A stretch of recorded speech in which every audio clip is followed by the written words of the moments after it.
Tuesday, September something. Who is your most impressive team from this past weekend in college football? I'm going to have to go with Auburn. 2 weeks in a row, they've taken on the two best teams in the state of South Carolina, but they've played them at home at Auburn, which obviously gives them an advantage. But I've been impressed with Auburn's ability to grind out wins. This past week, specifically against South Carolina, South Carolina kind of manhandled them throughout the games. It looked bad for Auburn the majority of the time that I was watching. And then in the fourth quarter, I believe they outscored Steve Spurrier's crew 14-0. And I was just really impressed with their ability to hang in the game and then capitalize when it mattered the most. Yeah, I'll give you that. They keep finding ways to win games, even though I would definitely say they've been outplayed in just about every game they've won. My most impressive team is Alabama. It looked grim for a while. I didn't think they were going to pull it out, but they made plays when they had to on defense and made Ryan Mallett look really bad in the fourth quarter. And they beat them on the road, too. They pulled out a game on the road that didn't look like they were going to win. And so now they have a home date with Florida. And, I mean, how many games can they keep winning? Because I thought they were going to lose that one at Arkansas, but they pulled it out. I mean, they're the number one ranked football team in the nation for a reason. They've got a great backfield, a quarterback that threw 2 interceptions in the first half, but managed to play pretty good when they needed him the most. And they've got a defense that's still very capable of making big plays. Yeah, let's move on to probably the shocking upset of the year in just the way it happened. UCLA went into Austin and manhandled Texas from start to finish. And I don't know anyone in the country that said UCLA is going to go in there and win 34-12. What'd you think of that game? It surprised me, not because I think Texas is that good, but because I thought UCLA was that bad. I don't think Texas is a great team this year. I don't think there's an unbeatable team in the Big 12. But I thought UCLA was a bad team. All they've beaten is Houston, who was without Case Keenum in the game they played him for the most part. So I was shocked that UCLA could put that type of performance together, and I was actually very impressed with UCLA. I agree. From the Texas standpoint, they had way too many turnovers, but UCLA just, what did they attempt, 8 passes the entire game? Yeah, I mean, they ran for about 250 yards and threw for like 20-something.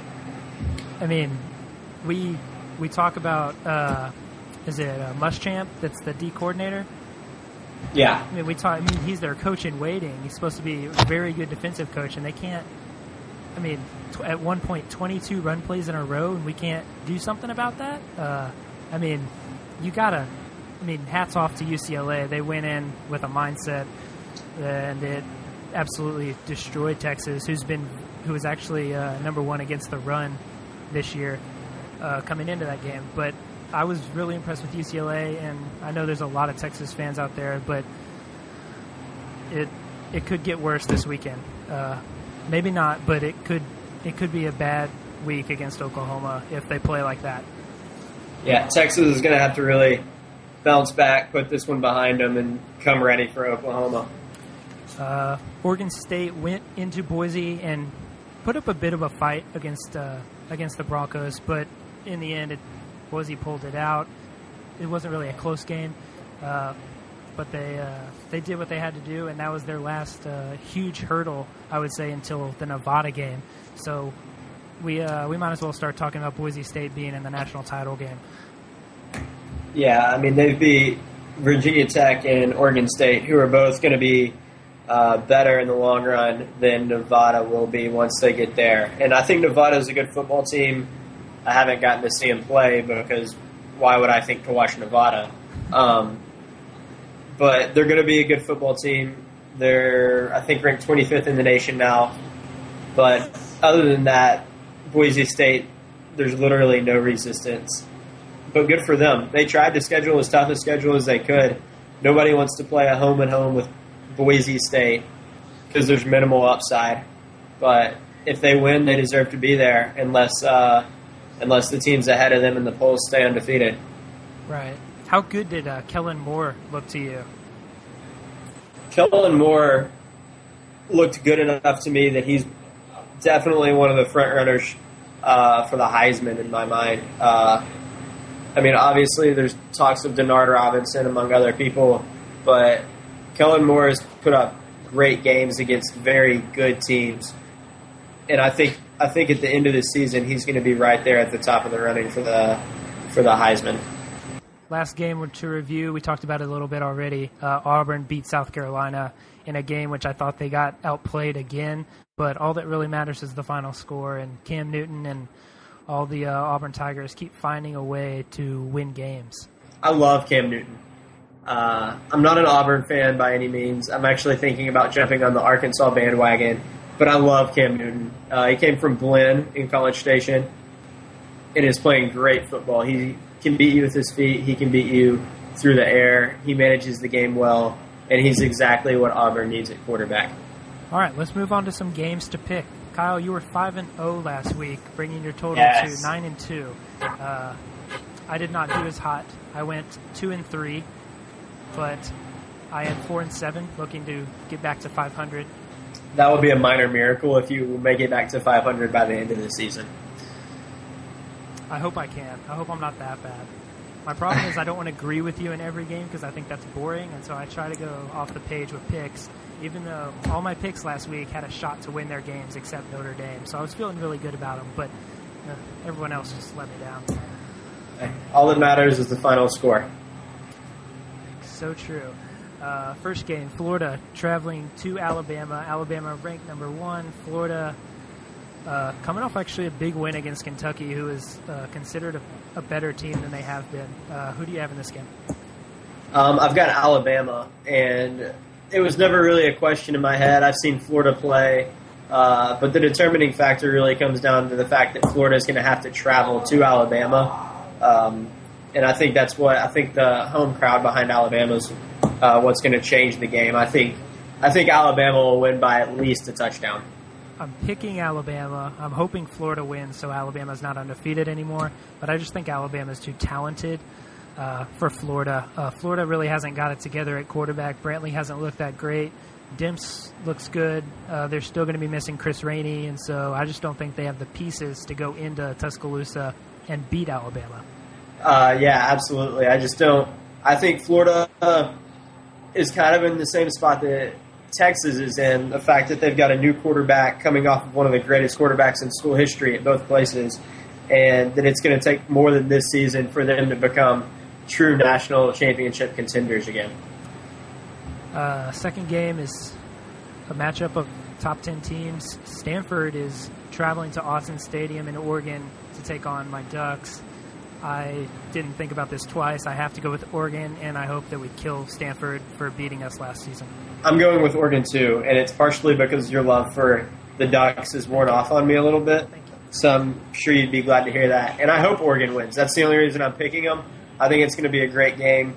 Stanford came into the year flying under the radar, and they've really surprised some people, but I think Oregon will be ready and take them down. I hope so. Andrew Luck has looked really, really good so far. I think he's solidified himself, at least in my mind, as the top pick in next year's NFL draft as of right now. Jake Locker's definitely the top pick. There's no way that kid is the top pick. Yeah, Jake Locker's bad. That doesn't matter. Next is the Cotton Bowl game, Texas versus Oklahoma in Dallas. I'm going with Texas. I just hope they have a good week of practice after coming off that bad loss. Oklahoma's going to be tough to beat with Landry Jones and Ryan Broyles and DeMarco Murray. They're all playing really well right now. But I'm hoping that Texas just has a good week and turns their season around with this big win. I picked Texas too. I despise Texas. I hate to pick Texas, but I also think they're going to be the team that wins. They had a wake-up call this past week with UCLA. Oklahoma squeaked out a win against Cincinnati, and I don't think either of these teams are that good. I think both teams are beatable, and I think both teams will lose a game in the Big 12 somewhere. But I think Texas wins this week, and that's going to be Oklahoma's loss in the Big 12 for the year. Next game, Wisconsin traveling to East Lansing and to play Michigan State. Who do you have? I'm taking Michigan State for two reasons. One being it's at Michigan State, and the second reason being the fact that Michigan State has recently, 2 weeks ago, essentially called the fake field goal to beat Notre Dame, and I loved the call, so now I'm probably going to root for them throughout the Big Ten season. Interesting reason. I don't actually know a lot about either of these teams besides what I saw from Michigan State against Notre Dame. I've never seen Wisconsin play, but I hear they're a really physical Big Ten football team. So based on nothing but ranking, I'm going with Wisconsin to beat Michigan State. Good for you. Good reason, huh? Yeah, I guess so. Okay, Penn State traveling to Iowa to play the Hawkeyes. I'm going with Iowa in this game. I saw Robert Bolden on the road once at Alabama. He did not look very good. So I'm going with Iowa to beat Penn State, who has a lot of talent. I just don't think that they're a great team. Give me Penn State. Give me Joe Paterno. He's ancient. He's awesome. Go Nittany Lions. We'll leave it at that. Last game, Miami traveling to Clemson. Miami, it felt like hadn't played for about 6 weeks, and then they went and destroyed Pitt on national television on Thursday.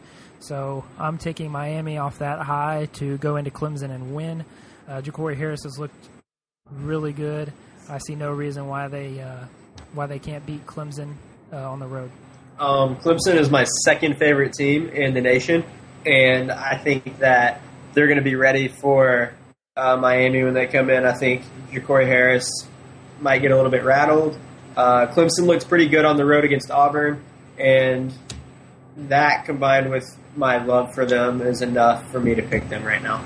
I had to overlook my love for Clemson because I also love the Tigers, and I just had to overlook it. They're up there in my top 5 favorite teams, but I like the way Miami's playing right now, and I can't pick off love right now except for Oregon because I am 4-7.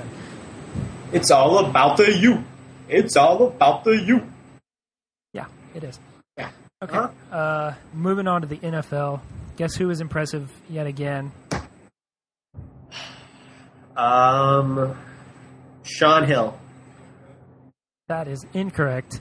Your boy Mike Vick was impressive yet again and really looks like a legit starting quarterback. And every game is so exciting when he does well because the whole nation talks about it, how well he's doing.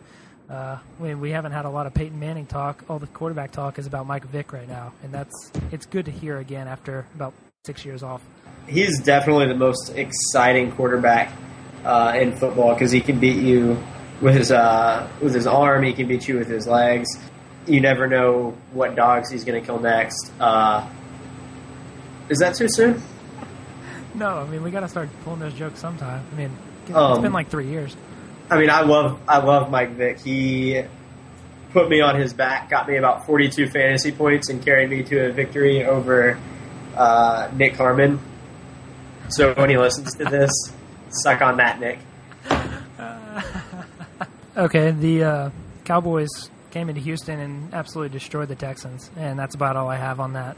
They needed it. Texans didn't. Texans looked terrible. Cowboys looked pretty good. Yeah, the Texans essentially laid an egg. They didn't look like they were ready to play. The Cowboys got back to the run game, I feel like, and I feel like that's what makes them a dangerous team. When they're running the ball well, they're going to be very, very tough to beat.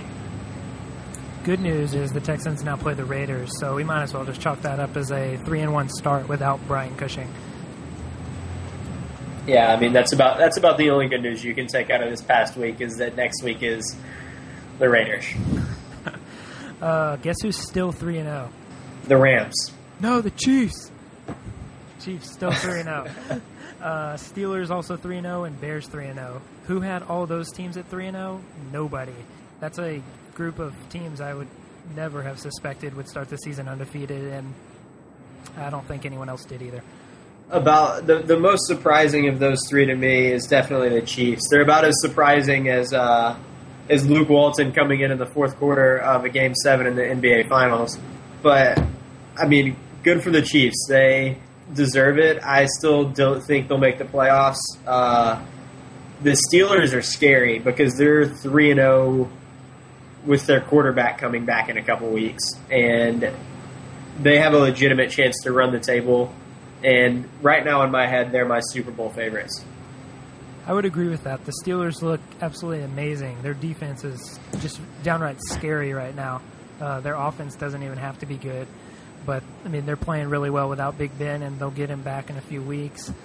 Chiefs, they got a nice, tough stretch of games here, but I'm hoping that they come out with a positive record. Remember, I mean, I didn't think they were going undefeated. I was just hoping for 9-7 and a playoff berth for that team. Another surprising one is the Bears because, I mean, out of Goldstein, who thought the Bears would be very good? I didn't, but they're using the greatest show on turf offense. They got Matt Forte pretty much playing slot receiver out there. So, I mean, they look really good. They beat a great Packers team last night, although I think the Packers kind of lost that game with the fumble on the sideline in the closing minutes. But the Bears are 3-0, and, I mean, that's all you can say right now is those three teams are undefeated, and they're the only ones. I think the Bears were kind of a question mark coming into this season because we didn't know how Jay Cutler would play. We didn't know how Mike Martz's offense would work. But so far, so good. And I'm actually excited to watch them. I hope they keep playing well for Goldstein's sake. You got anything else? Being an Everton soccer fan is about as rough as it gets right now. Oh, my gosh, I know. Pulled out another draw this weekend. Yeah, looking really good. What is that, like 0-2 and 3 or something like that? Yeah, it's rough out there, but hopefully they'll pick it up. I think the draw this week was a 0-0 scoreline. So yes, it was. I guess at least Timmy played good. Yeah. And that's all I really care about is how he's performing. But yeah, it's a bad year to be an Everton soccer fan. Got to get that offense going, or I might have to change alliances. You can't change alliances after a single 5-game span, Harvey. That's true, but I did find my Italian league team. I know who I like there. Who is that? Roma, AC Roma. AS Roma, you mean? AS Roma, is that it? I thought it was AC. Yeah, it's AS Roma. Okay, yes, it's AS Roma with Tati. Yes. Have you been playing with them on FIFA? Yes. Absolutely. So predictable. The only reason I like them is because their black jersey that looks absolutely sick. You told me about this. Yeah. I respect that. It's my favorite. And then also they're pretty good when I play with them. Yeah, absolutely. I'm sure everyone really loved this last closing part we had. They probably hate us already. But hey, they can have a good week. They can get buckets. They can remember about Jersey Friday. They can follow me on Twitter, GBKcraw. They can call me, 254-717-4614. Yeah, that's all I got. All right, that was great. Until next week, we love you. Have a good week. Love ya.